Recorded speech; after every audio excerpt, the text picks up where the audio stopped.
Benjamin Kumumanya, Permanent Secretary, Minister of Local Government.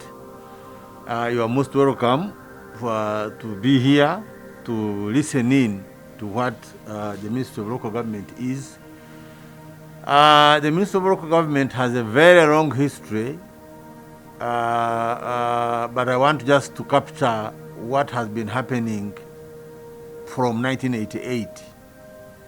1988 was after the Commission of Inquiry into Local Governments, which was sanctioned by the NRM government.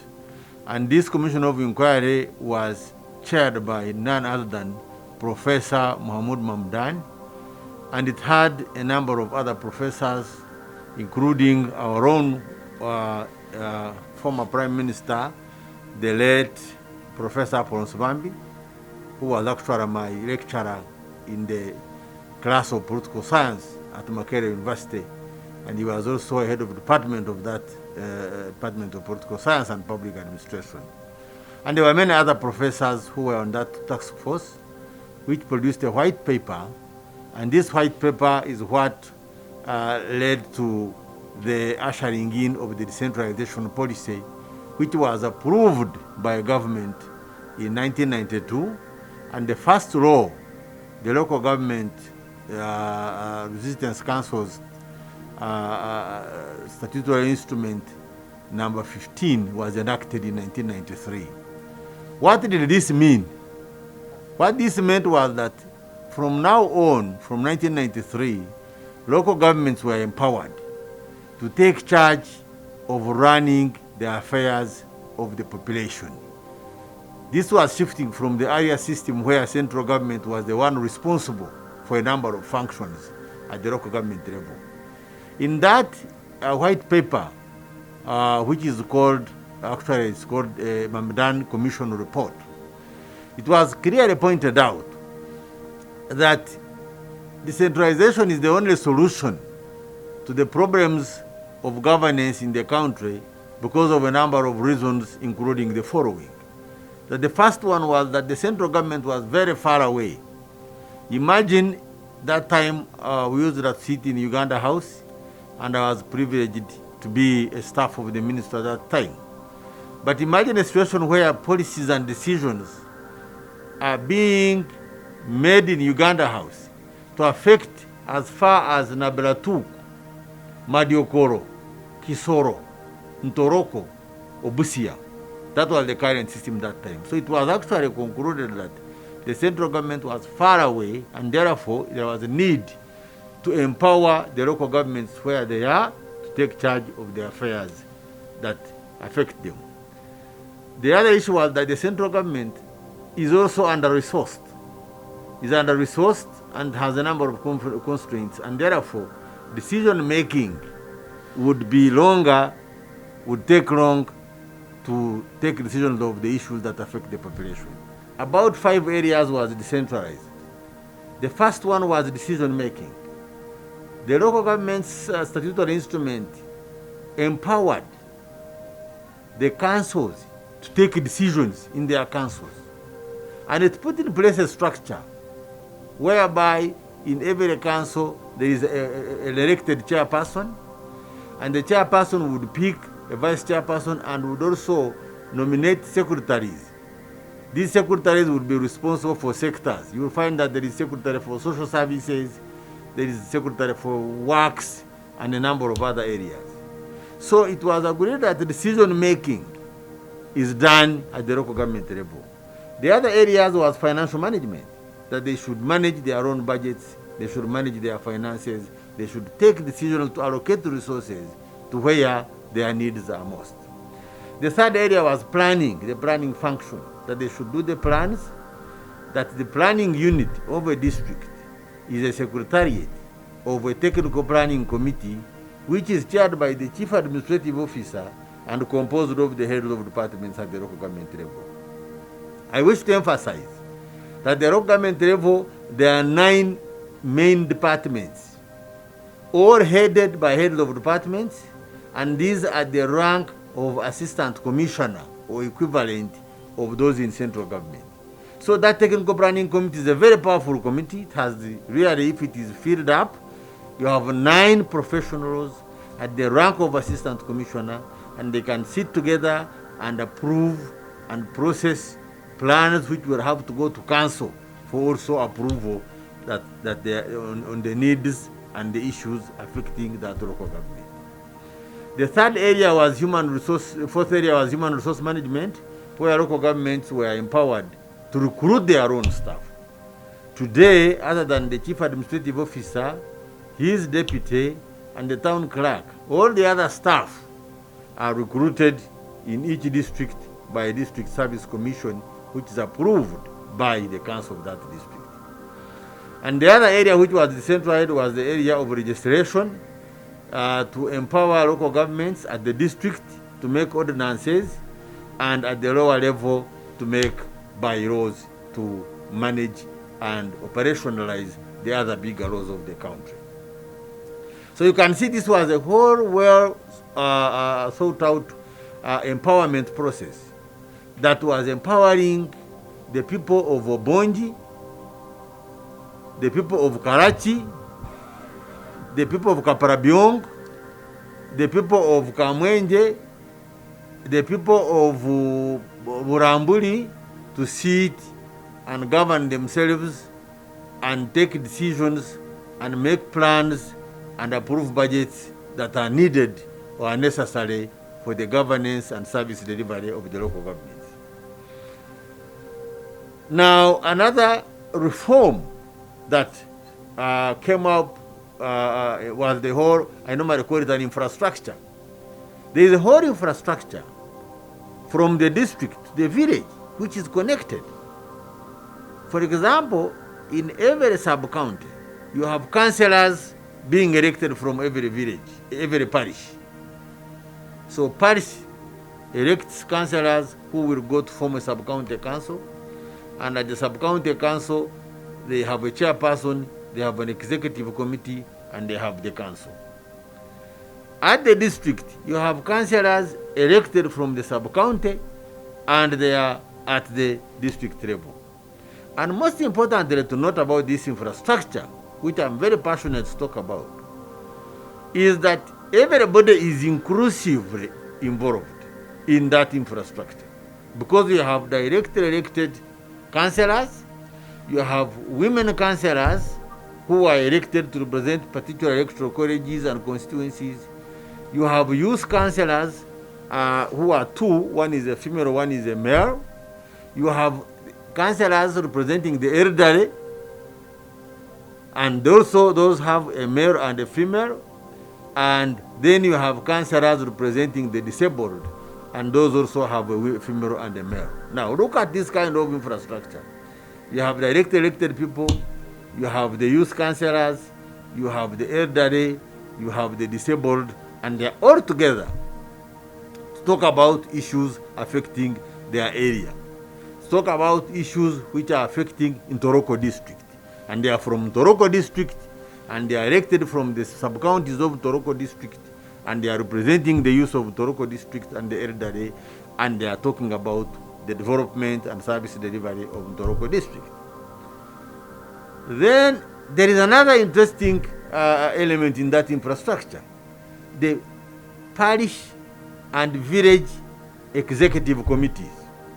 At every parish and village, you will find an executive committee of 11 people. And these 11 people are the chairperson. There is also a vice chairperson. And then there are secretaries. And actually, people have not been taking appreciation of those secretaries because they can be used to deliver a number of products for government. At every village and parish, there is a secretary for information, education, and mobilization. That's in the law.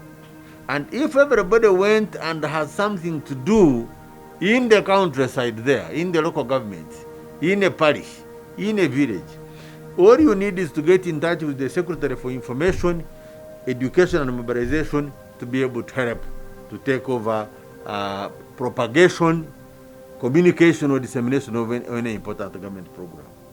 There is also a secretary for production, and environmental protection. I must emphasize that people have not used these structures to deliver a number of services that are required under any policy or law. But also most important to note, under the village and parish executive committee, the chairpersons of the women council at the village, the chairperson of the disabled, the chairperson of the elderly, and the chairperson of the youth councils are automatic members of the executive at the parish and village level. And so when I mentioned that everything is inclusive of everyone, is that you have the youth there, you have the disabled, you have the elderly, and you have the women participating in the governance of their affairs. In fact, some of the catchwords we used during the first days of decentralization were that decentralization creates a sense of belonging and ownership of the population, because all the people would have been involved in that structure in decision making. The other catchword was that the people have been given or will have been given an opportunity to take charge of their destiny. So what is needed, or what would be my passionate feeling about the way forward on how to operationalize this kind of beautiful infrastructure, which was born in 1993 with the first statute number 15, the local government statute number 15 of 1993, and then we put it in the constitution. Article 176 is very, very clear, and I always like to actually emphasize it. When you go to Article 176 2E, it provides that appropriate measures should be made, shall be taken to enable local government units plan, initiate, and execute policies in respect of all matters affecting the people within their jurisdiction.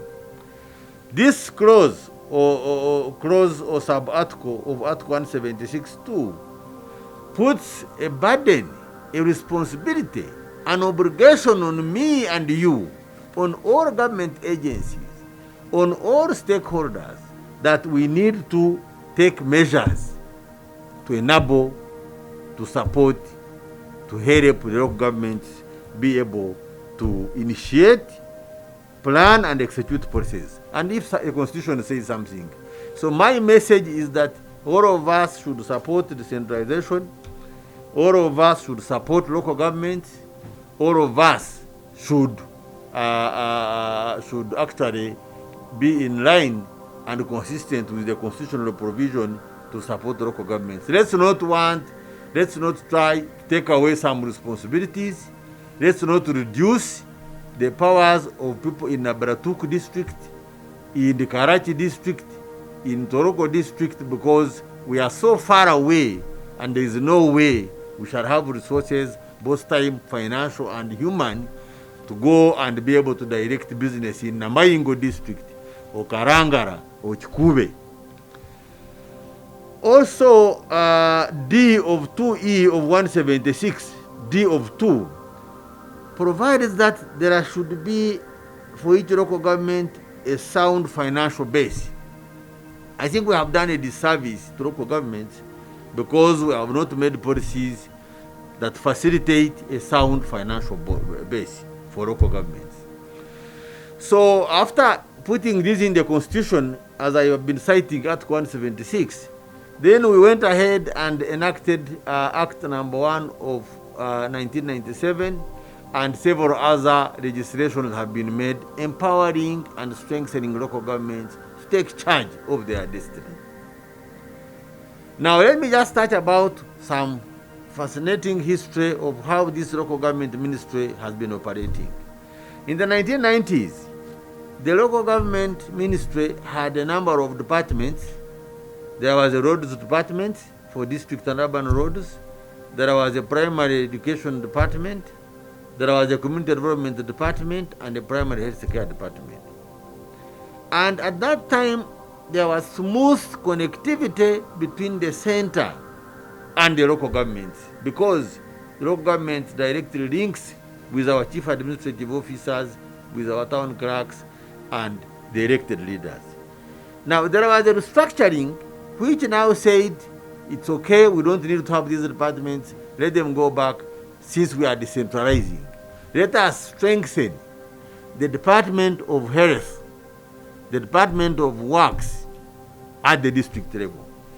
But I must say this has not been done as effectively as had been envisaged, because I have not seen those assistant commissioners in the local governments being empowered by the technical ministries to make sure that these departments are fully fledged and can operate on their own.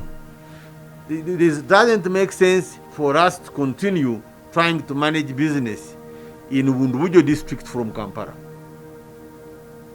There is no way, and yet we have somebody that is professionally trained, is very well graded in the system, who can help to do that one. So this is my big message to the technical ministries, and this message is backed by Section 96 and 97 of the Local Government Act, which provides that line ministries can go down to support, to train, to monitor, and ensure compliance with government policy and national standards. So that's a very big message I want to give. Now, in the 90s, a number of issues came up, and one of them was to respond to demands to expand the local government entities by creating new ones. And this call reached up the constitutional making process. If you go to Article 179, sub-Article 4, it clearly mentions that there are a number of reasons that can really result into creation of new local governments. And one of them, I should mention a few of them, is that the necessity for effective administration. There's when you find that there is necessity for effective administration, and the only medicine or prescription is to create a new local government.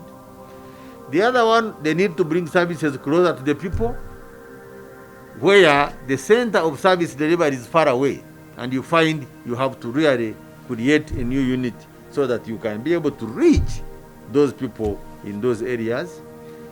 Then the means of communication. I remember when we created Kisoro district, it was very difficult those days before the tarmac services were being delivered from Kabale. When we created Kamunje district, there was a big problem in connecting in some situations Kamarore and then Kamunje area. The same with Masaka and Karangara and a number of other areas. Even when we created Ajumani from Moyo, there were those issues.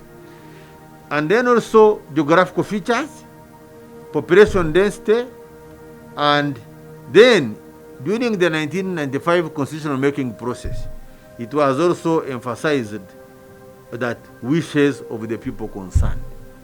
From a governance point of view, if the people concerned express their wishes, and if it is within the means of government, it is proper and very responsive to be able to take action in that direction. So my message, that one, is that we need to strengthen the structures at the district level, all of us, in line with Article 176(2)(e), and the job will be done effectively and will be done very smoothly. Now, then, as of course I have mentioned, we have had a number of milestones achieved. For example, 2 years ago, we were able to have LC1 and LC2 elections. We have now vibrant leaders at that level, and this was a very big breakthrough after so many years, so that structure is also filled. Now, we have been able to respond through projects to production and the productivity value chains by supporting connectivity. We have put up a number of community access roads. I remember some years back, the Minister of Local Government argued and was supported. In those days, community access roads would not be graveled. At that time, they were classified that you just open them, grade, and then, but we made a point and said, in our nature of rains and other climatic factors, you cannot just open a road without gravel, and then the next season the road has gone. So we're able now to improve community access road by graveling them. We found that during the 60s, every town had a central market.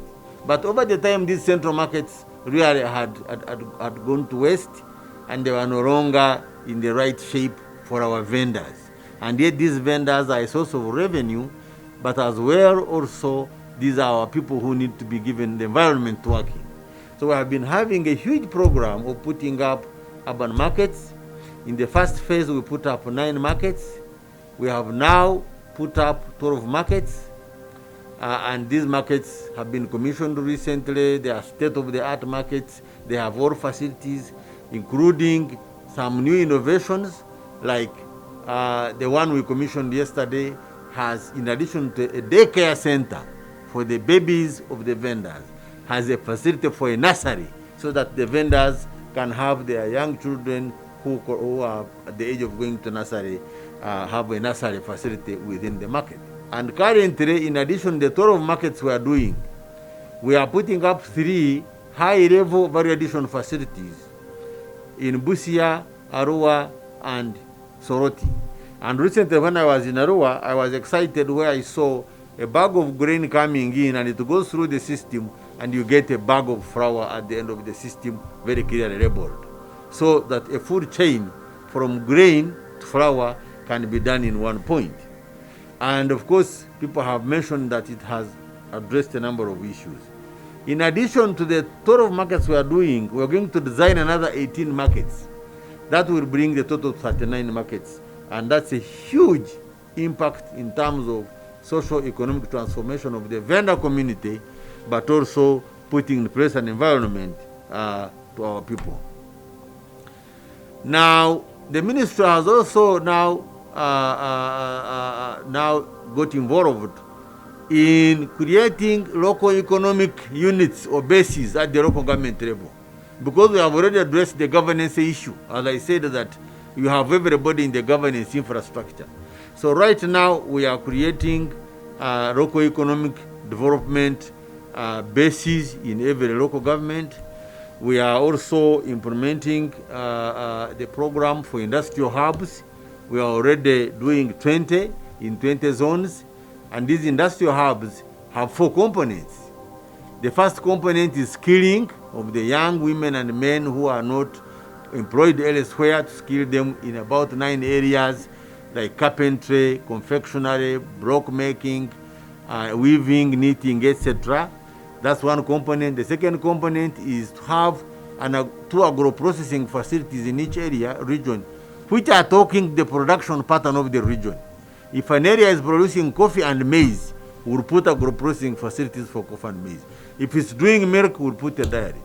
The third component is putting in place common user facilities, where the trainees can use those facilities to produce timber, to produce bread, to do all those things. But also, people in the area can come and use those common user facilities and will pay a lesser cost than the private sector. Then the fourth component, I mentioned the first one is skilling, the other one is production common user facilities, the other one is agro-processing, and the fourth is the 4-acre model.